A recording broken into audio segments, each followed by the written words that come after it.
नमस्कार, मैं हूं परविंदर। आज हम बात करेंगे रोहतक लोकसभा की, जो कि हरियाणा की सबसे हॉट सीट है।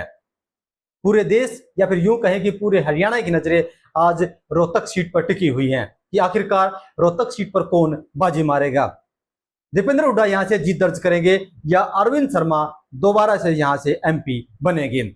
हर किसी के जहन में यह सवाल उठ रहा है, लेकिन हम आपको ये बताएं कि इस सीट पर कौन आगे है कौन पीछे है, उससे पहले आपको आंकड़ों को समझना होगा। रोहतक लोकसभा में 9 विधानसभा सीट पड़ती हैं, जिसमें से 2019 में 4 सीट पर अरविंद शर्मा तो 5 सीट पर दीपेंद्र हुड्डा ने बाजी मारी थी। रोहतक, बहादुरगढ़, कलानौर और कोसली, ये 4 वो हलके हैं जहां पर अरविंद शर्मा ने जीत दर्ज की। दूसरी तरफ 5 हलके यानी कि महम, बेरी, कलोई, बादली, ये 5 हलके हैं जहां पर दीपेंद्र हुड्डा ने जीत दर्ज की। अब सबसे बड़ी बात यह है कि बीजेपी का जो स्ट्रॉन्ग पॉइंट है वो है कोसली, जहां पर पिछली बार 75,000 के लगभग जो है अरविंद शर्मा ने जीत दर्ज की। दूसरी तरफ दीपेंद्र हुड्डा की ताकत है कलोई हलका, जहां पर तकरीबन 45,000 के आसपास लीड मिली दीपेंद्र हुड्डा को। लेकिन इस बार समीकरण बदली हो रहे हैं।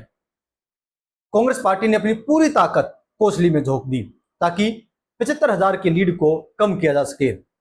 दूसरी तरफ भारतीय जनता पार्टी ने अपनी पूरी ताकत कलोई हलके में लगा दी। कृष्णमूर्ति हुड्डा पिछले दिनों, जो कि भूपेंद्र सिंह हुड्डा के बिल्कुल खासम खास हैं, उन्हें भारतीय जनता पार्टी में ज्वाइन करवाया गया। रमेश बोहर, जिनका काफी अच्छा जनाधार माना जाता है, वो भी भारतीय जनता पार्टी से जुड़े हुए हैं। इसके अलावा जिला परिषद के चेयरमैन, वो भी भारतीय जनता पार्टी के चहेते बने हुए हैं। तो ऐसे में भारतीय जनता पार्टी ने पूरी कोशिश की है कि 75,000 की जो लीड है, पिछली बार जो 45,000 की लीड थी कलोई हल्के से, उसको कम किया जाए। लेकिन क्या वो लीड कम होगी? क्या कांग्रेस पार्टी कोसली से 75,000 की लीड को तोड़ पाएगी? अगर हम यहां के मुद्दों की बात करते हैं तो दीपेंद्र हुड्डा ने 6,000 पेंशन का मुद्दा, जो कि आगे विधानसभा चुनाव में वो उठा रहे हैं बार बार, 300 यूनिट बिजली का मुद्दा, 100 गज के प्लाट का मुद्दा, उन तमाम मुद्दों को कांग्रेस पार्टी उठा रही है। लेकिन अरविंद शर्मा धारा 370, राम मंदिर का मुद्दा, मोदी के नाम पर वोट मांग रहे हैं। लेकिन एंटी इनकम्बेंसी के चक्कर में यह बात साफ है कि यहां पर दीपेंद्र हुड्डा को फायदा हो रहा है। इसीलिए मनोहर लाल को सीएम की कुर्सी गंवानी पड़ी, नायब सैनी को सीएम बनाया गया। ये कई फैक्टर हैं जो इस समय रोहतक लोकसभा में काम कर रहे हैं।